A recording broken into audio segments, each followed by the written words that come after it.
Si hablamos de ganglios basales, es evidentemente hablar de movimiento, ¿sí?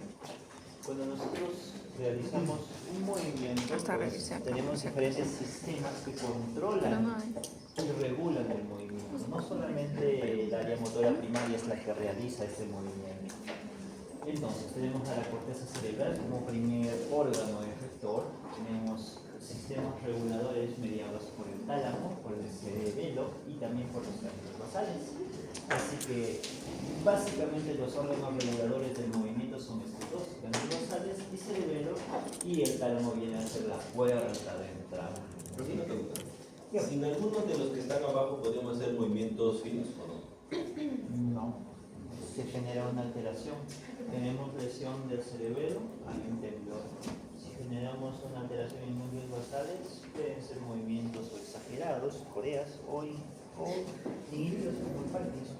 Así que necesariamente se requiere de estos sistemas para la regulación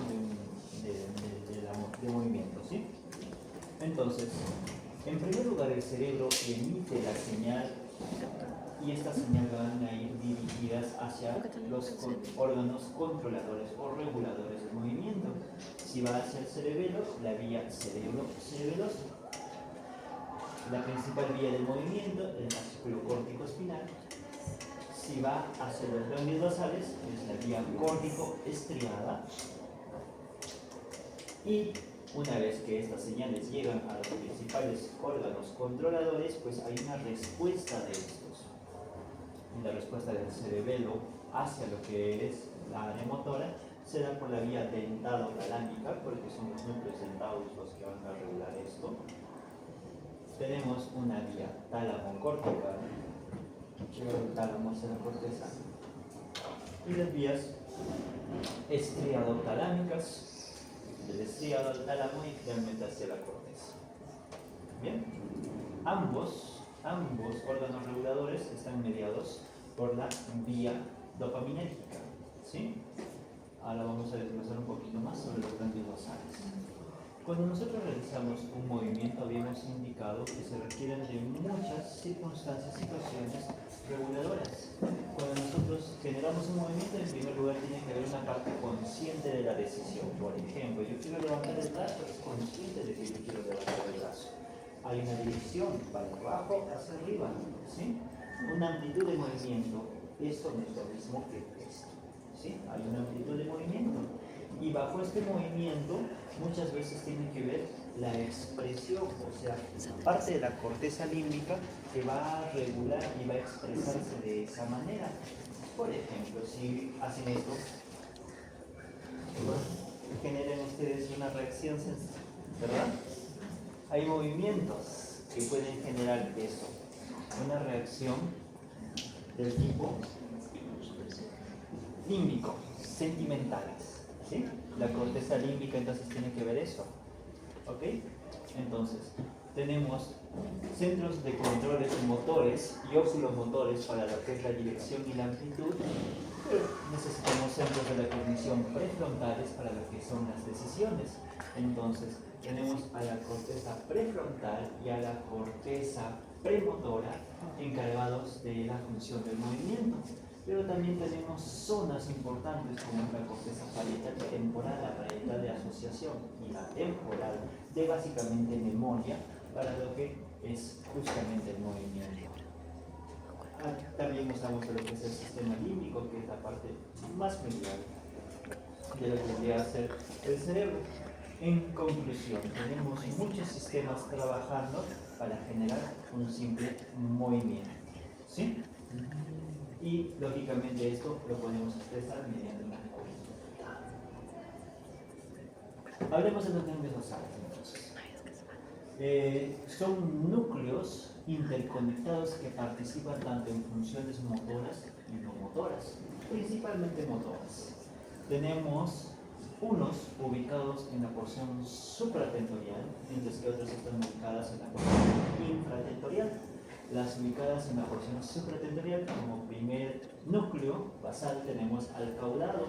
El caudado tiene una disposición de esta manera, como si fuera una especie de un, ¿qué podemos decir? Un pelo.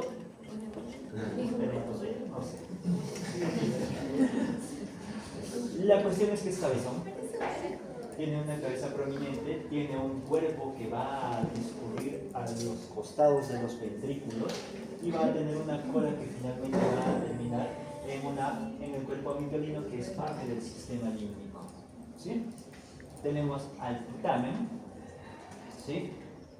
Y tenemos al globo pálido. El globo pálido es un complejo en realidad. Aparte de tener una porción lateral, también hay una porción medial, y un poquito más adelante vamos a ver que tiene otras dos composiciones más. Así que cuando hablamos del globo pálido es el complejo del pálido, no solamente el globo pálido, ¿sí? El núcleo accumbens, el tubérculo olfatorio, que se encuentra entre lo que es el quiasma óptico y lo que es el nervio óptico, el bulbo olfatorio y el quiasma óptico. Acá justamente se encuentra el núcleo olfatorio, lo podemos ver desde la porción basal y no lateral. Y estos vendrían a ser núcleos basales cerebrales. Núcleos basales cerebrales. Si hablamos de núcleos, estamos indicando que estos son somas neuronales, ¿verdad? Que tienen una función somática. Y tenemos los núcleos infratentoriales o troncales, que estarían dados por el núcleo subtalámico de Luis y la sustancia negra. Entonces, todos estos vienen a ser, en conjunto, ganglios basales. ¿Bien? Están ubicados estos dos, tanto el núcleo subtalámico de Luis como la sustancia negra, a nivel del mesencéfalo.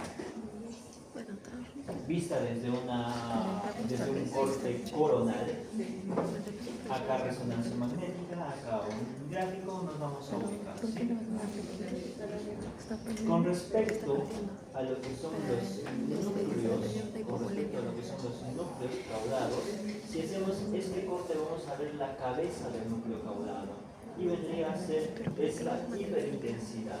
En esta resonancia magnética nosotros podemos determinar que estamos en una secuencia T2.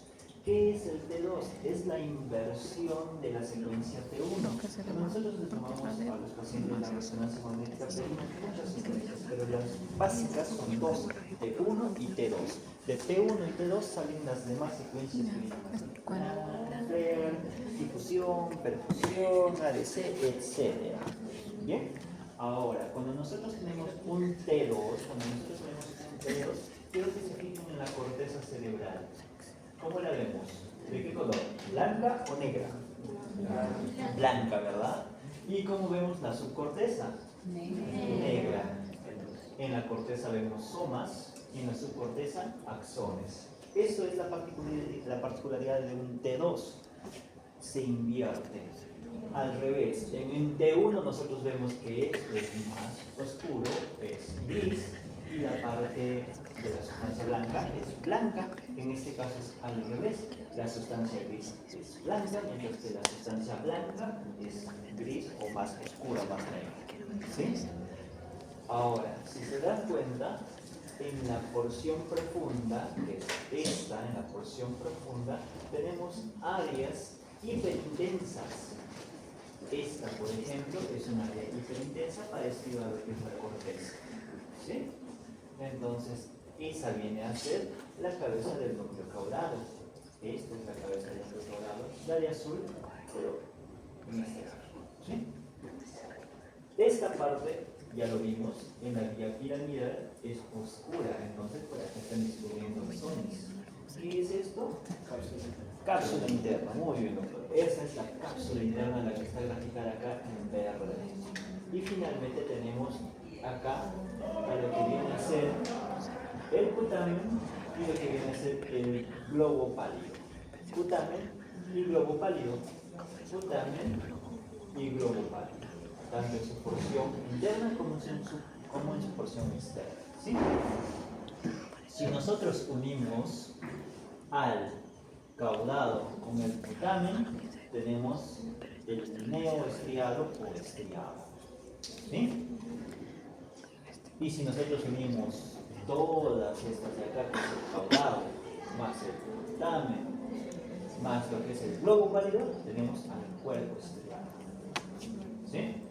Entonces, es por eso que muchas de las vías que señalamos a un inicio eran estriado corticales o corticotalámicas o estriado talámicas. ¿Sí? Haciendo referencia a que vienen las señales de estos núcleos y no solamente de uno. Muy bien. Ok. Acá lo vemos entonces. ¿Esta qué secuencia sería? Un T1, ¿verdad? Donde vemos que la corteza es oscura o gris y la sustancia blanca es blanca. Muy bien. Y ahí están los núcleos. Esta viene a ser la cabeza del caudado, núcleo caudado, la unión entre lo que viene a ser el globo pálido y el putamen se llama núcleo lenticular, ¿sí? Por eso se dice esto, es el núcleo lenticular.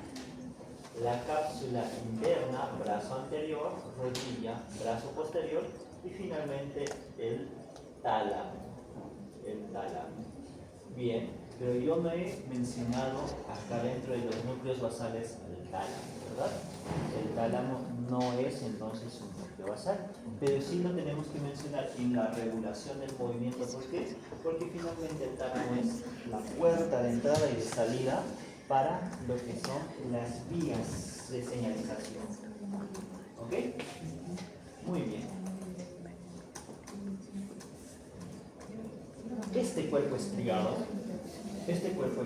neoestriado en específico, va a recibir señales de la parte sensorio-motora, la corteza de asociación y la corteza límbica mediante un neurotransmisor, principalmente el glutamato. Entonces todas ellas son excitatorias para lo que es el neoestriado. Y tenemos dos, tanto el tálamo como el mesencéfalo van a generar una regulación también a nivel de lo que es el neoestriado. ¿Sí? La puerta de entrada en este sentido a lo que es los núcleos de la base es el neoestriado, y la puerta de salida de lo que son los núcleos de la base es este de acá, el globo pálido interno. Puerta de entrada, neoestriado, puerta de salida del globo pálido interno. ¿Sí? Muy bien. Vamos un poco más adelante. Ok. Entonces, la señal que viene de la corteza motora va a generar una acción sobre lo que viene a ser el neoestriado. Esta es la señal de integración. ¿Sí? Estas señales de integración van a generar una acción sobre lo que es el globo pálido, específicamente el globo pálido interno. Este globo pálido interno va a generar la señalización necesaria al tálamo.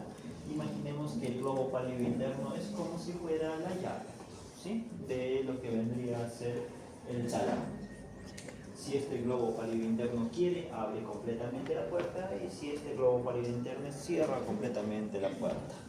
La llave, el globo pálido interno, y la puerta vendría a ser el tálamo. ¿Sí? Finalmente, ¿quién tiene el efecto o la acción sobre el tálamo? El globo pálido interno. Es quien tiene el poder de hacerlo. Y este va a generar una modulación sobre el tálamo. Y lógicamente, si la puerta queda abierta o queda cerrada, de acuerdo a eso se podrá determinar qué tantas personas pueden salir por esa puerta, como también no salir. Entonces, estas generan una inhibición cortical. ¿Qué cantidad de potenciales de acciones va a dejar pasar hacia lo que vendría a ser el órgano efector? En este caso, ya hablando del músculo. ¿Sí? Entonces, esto que parece una encrucijada no parece o no lo es tanto. ¿Sí? Vamos a ver. Habíamos indicado en primer lugar el núcleo caudado, ¿verdad? Con el putamen, si se unen, ¿qué genera? El neoestriado. Por ende también tenemos un paleoestriado.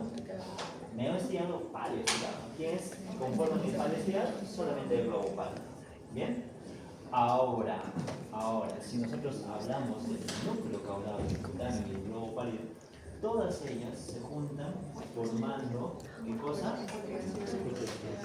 Muy bien, el cuerpo estriado. ¿Sí? El cuerpo estriado. Perfecto.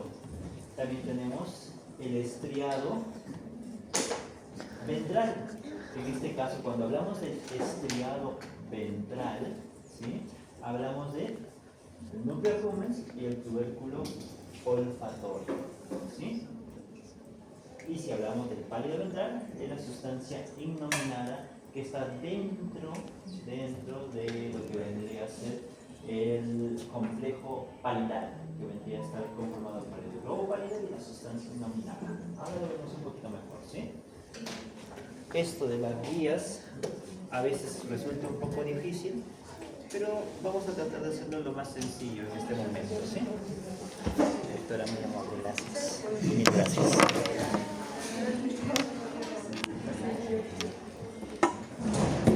Muy bien. ¿Hasta acá se entendió? Sí. Acá. Dora.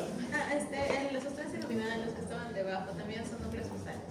Es parte sí, pero tiene una mínima función. Pero está dentro de lo que vendría a ser la función del globo, del globo pálido. ¿Ok? Ok. Muy bien. La vía directa tiene como función facilitar el movimiento positivo, mientras que la vía indirecta tiene como función inhibir el movimiento. Facilita el movimiento, inhibe el movimiento. Cuando nosotros nos movemos, actúan las dos vías, ¿no? ¿O solo una? Una vía. Yo pensaba que solo estaba activada la vía directa, los movimientos iban a ser como que bruscos. ¿Ya? Entonces, para eso activar la vía indirecta para que no sea. Claro, o sea, al final una de las vías se va a activar, pero la otra va a ser una contraposición. En realidad ambas se regulan, ¿ya? Pero depende de la cantidad de movimiento que deje salir. O sea, si nosotros tenemos un exceso de movimiento, se activa la vía indirecta y viceversa. La vía directa si tenemos una lentitud de movimiento. ¿Muy bien? Entonces, si nosotros hablamos de una afección de la vía directa o de la vía indirecta, vamos a tener ciertas manifestaciones clínicas. Pero bueno, vayamos acá. Y vamos a volver a esta de acá también, ¿sí? Vamos a ir jugando entre estas dos y estas dos, ¿sí? Todo comienza acá, en el área motora cortical. El área motora cortical va a generar acción sobre el estriado, ¿verdad? El neoestriado, caudado y putano, ¿sí? ¿Cuál es el neurotransmisor mediador de esa señal? El glutamato. Perfecto. Muy bien. Entonces estamos a este nivel. La corteza va a generar acción sobre el estriado mediante las vías o la vía córtico-estriada mediante el glutamato. La señal que manda es de tipo excitatorio porque el glutamato es eminentemente excitatorio, ¿sí? Muy bien. El estriado va a generar una acción sobre el globo pálido, porción externa, porción interna. Finalmente, globo pálido, ¿verdad? Muy bien. Entonces, el estriado va a generar una señal hacia lo que vendría a ser el globo pálido. ¿Ok? ¿De qué tipo? GABAérgico inhibitorio, ¿verdad?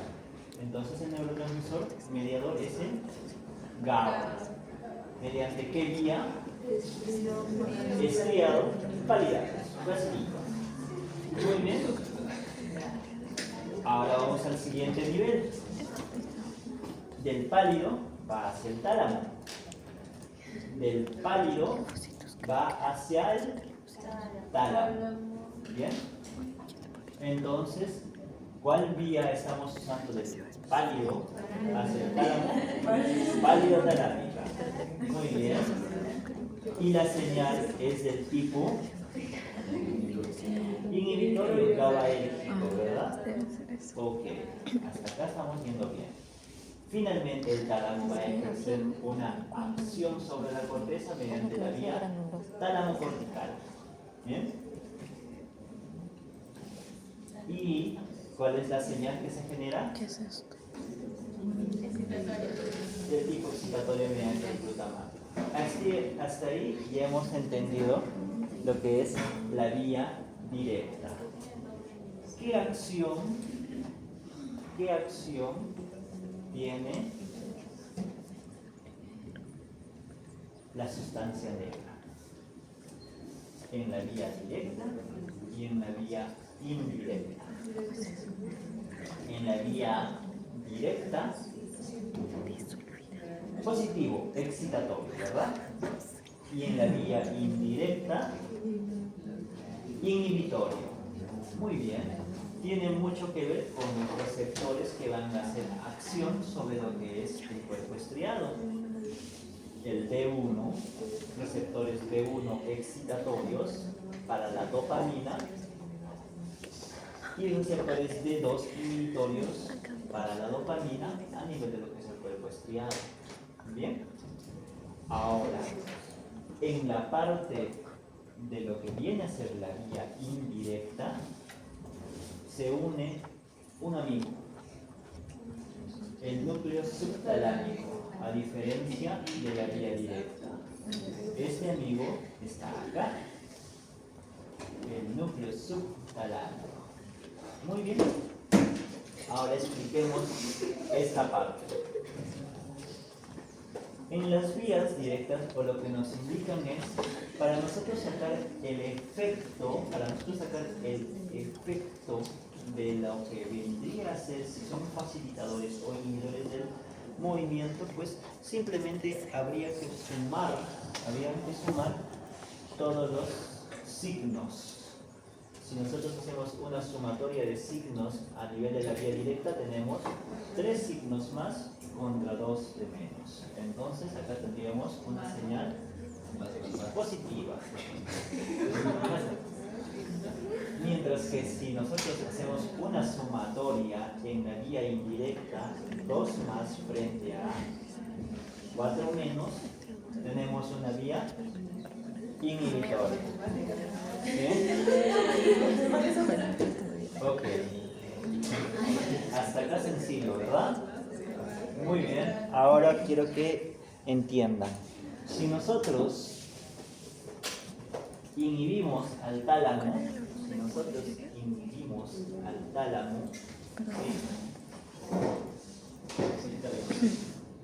¿qué pasaría?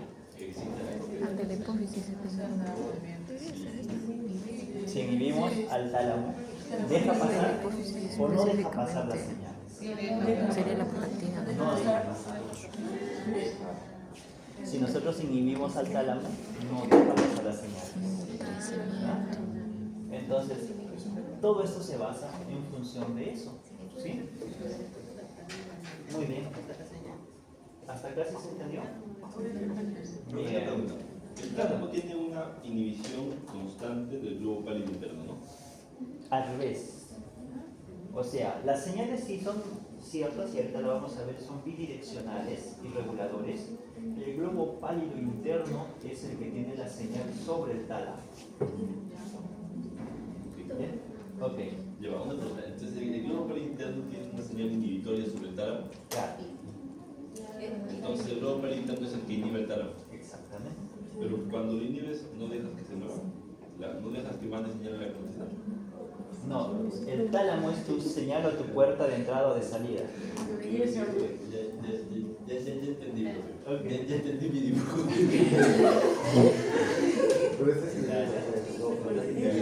Muy bien. Si hablamos específicamente del primer órgano, el receptáculo o la puerta de entrada a los ganglios basales, estamos hablando del neoestriado, ¿verdad? El neoestriado tiene 2 tipos de neuronas, las neuronas no espinosas y las neuronas espinosas medias. El 94% de las neuronas, o hasta el 96%, se encuentran acá. Estas neuronas son la mayoría del neoestriado, ¿sí? Y son las que van a generar las descargas tras los estímulos corticales. Estas son las que van a generar la respuesta a nivel del neoestriado.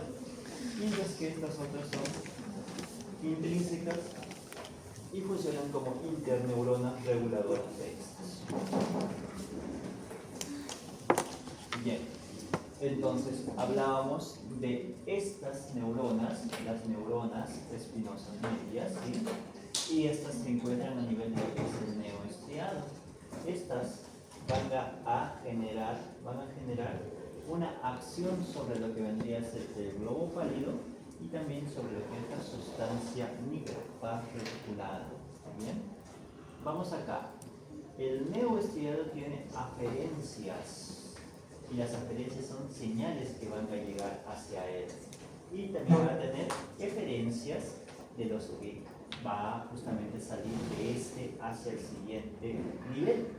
Las aferencias hacia el neoestriado son de 3 lugares. Corticales, ya habíamos visto esto, que están mediados por el glutamato, ¿verdad? Corticales hacia lo que es el neoestriado y son del tipo excitatorios. Ahora, si se dan cuenta, y son bastante detallistas en esta imagen, esta viene a ser la dendrita. Y dentro de lo que es la dendrita nosotros tenemos espinas dendríticas que vendrían a ser estas de acá, estas espinas dendríticas. Había indicado en una clase también que las espinas dendríticas son las que tienen receptores del tipo normalmente excitatorios, mientras que el mismo axón, la misma dendrita o el tallo de la dendrita, por así decirlo, son los que tienen los receptores inhibitorios. ¿Verdad? Muy bien. Entonces, acá, las de rojo que llegan hacia la espina son de tipo excitatorio, las corticales y las talámicas, ambas son GABAérgicas. ¿Sí? Ahora, las del tipo excitatorio o inhibitorio van a venir de parte de lo que vendría a ser el cuerpo, o perdón, la sustancia negra pars compacta. Y estas son las proyecciones nigroestriadas, ¿sí? Entonces, la sustancia negra pars compacta va a generar la dopamina. Y la dopamina puede tener un efecto dependiendo del receptor. Para lo que es el globo pálido interno, actúa el receptor de uno, que es el tipo excitatorio, pero para el globo pálido externo es el tipo inhibitorio, donde hace uso de los receptores dopaminérgicos tipo 2. Bien, dentro de lo que son las eferencias del neoestriado, estas van a generar proyecciones hacia lo que vendría a ser la sustancia negra, globo pálido interno, globo pálido externo, y todas ellas son principalmente del tipo inhibitorios, GABAérgicos. Vamos a verlo mejor en esta imagen. ¿Sí?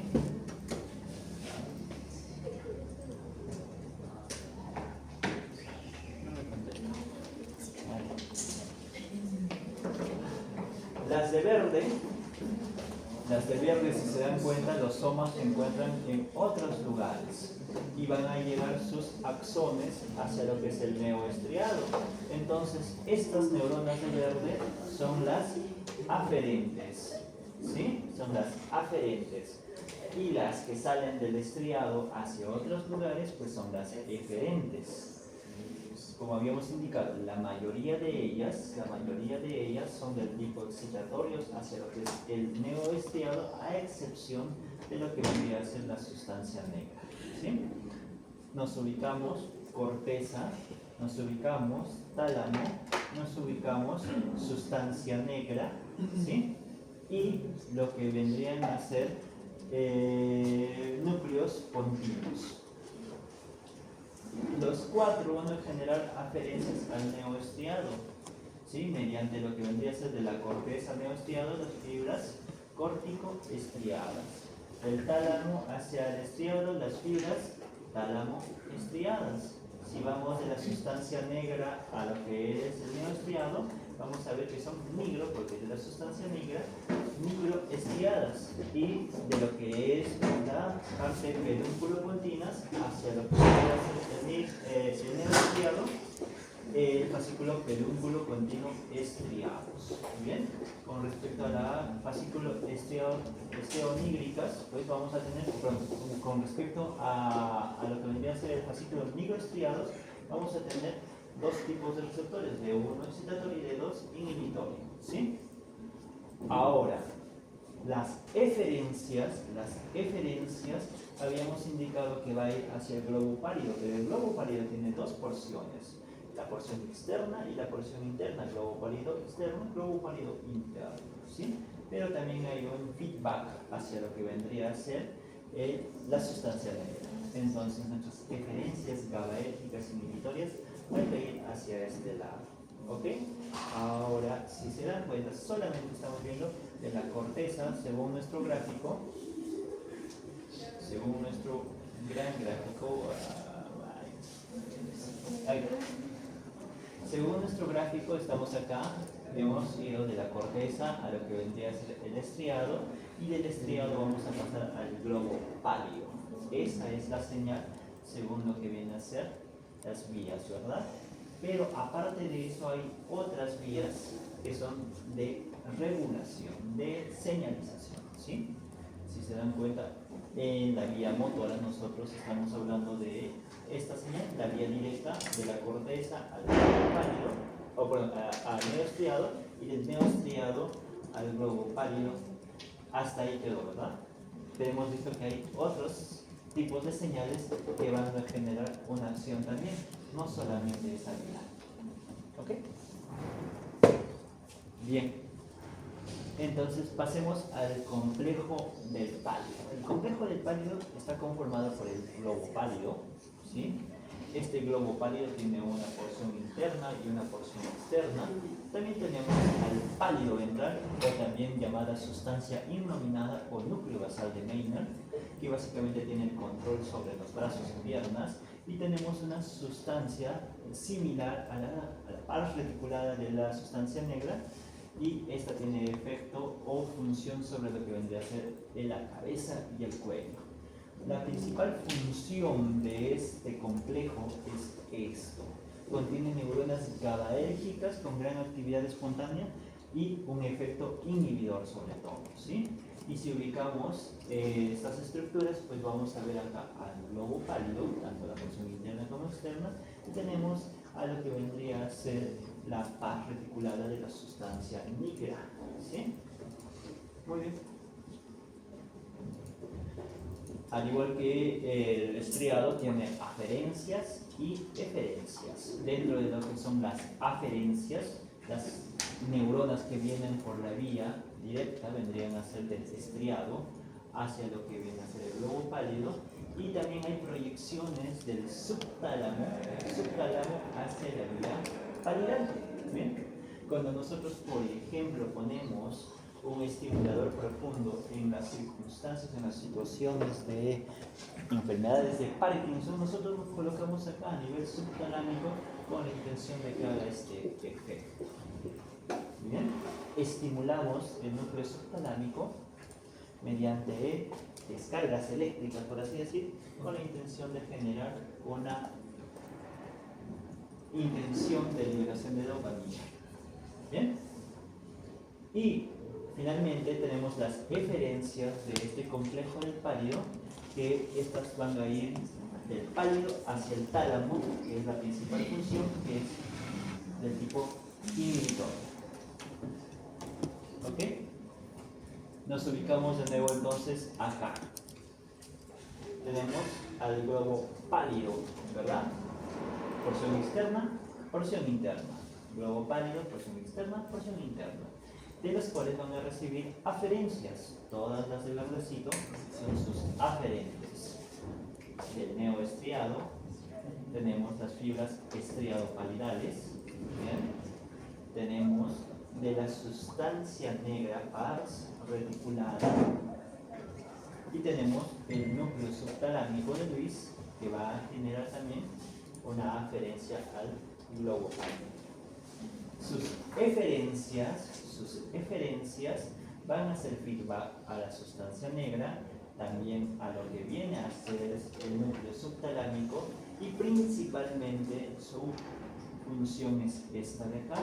Mediante el fascículo talámico va a inhibir a lo que es el tálamo. Bien, el núcleo subtalámico básicamente usa el glutamato como neurotransmisor, y al igual que las otras tiene sus aferencias y las eferencias. Las aferencias directas son pues corticales, córtico-subtalámicas, vienen del globo pálido, ¿sí? Las pálido-subtalámicas y de la sustancia negra. Y sus eferencias y feedback hacia lo que es la sustancia negra y feedback a lo que vendría a ser el globo pálido. ¿Sí? Con respecto a la sustancia negra, tiene una porción compacta y una porción reticulada. La porción compacta utiliza la dopamina como principal neurotransmisor y proyecta hacia el neoestriado, que puede tener un efecto inhibidor o excitador dependiendo del receptor que hayamos indicado, ¿verdad? Mientras que en la porción reticulada está formada básicamente por neuronas GABAérgicas de alta frecuencia y tiene como principal función inhibitorio. Entonces, la parte compacta, excitatorio o inhibitorio, mientras que la reticular, básicamente inhibitorios. ¿Bien? Ok. Al igual que los otros, también tienen sus referencias. ¿Necesarias saberlas? Pues sí, hay que saberlas. ¿Sí? Con respecto a la sustancia negra, tiene sus aferencias de lo que viene a ser el estriado, de la parte cortical, del globo pálido, del núcleo subtalámico y de los núcleos pedúnculo-continuos, y las inferencias principales van a ser hacia el tálamo, hacia el núcleo subtalámico y hacia el neoestriado. ¿Sí? Muy bien. Entonces, si nosotros tenemos un predominio de la vía lírica, ¿qué enfermedad vamos a tener?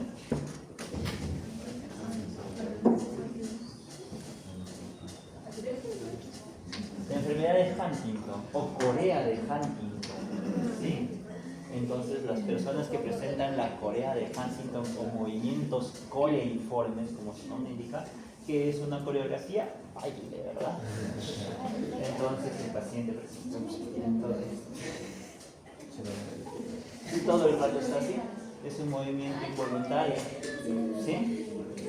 Esa es una acción excesiva.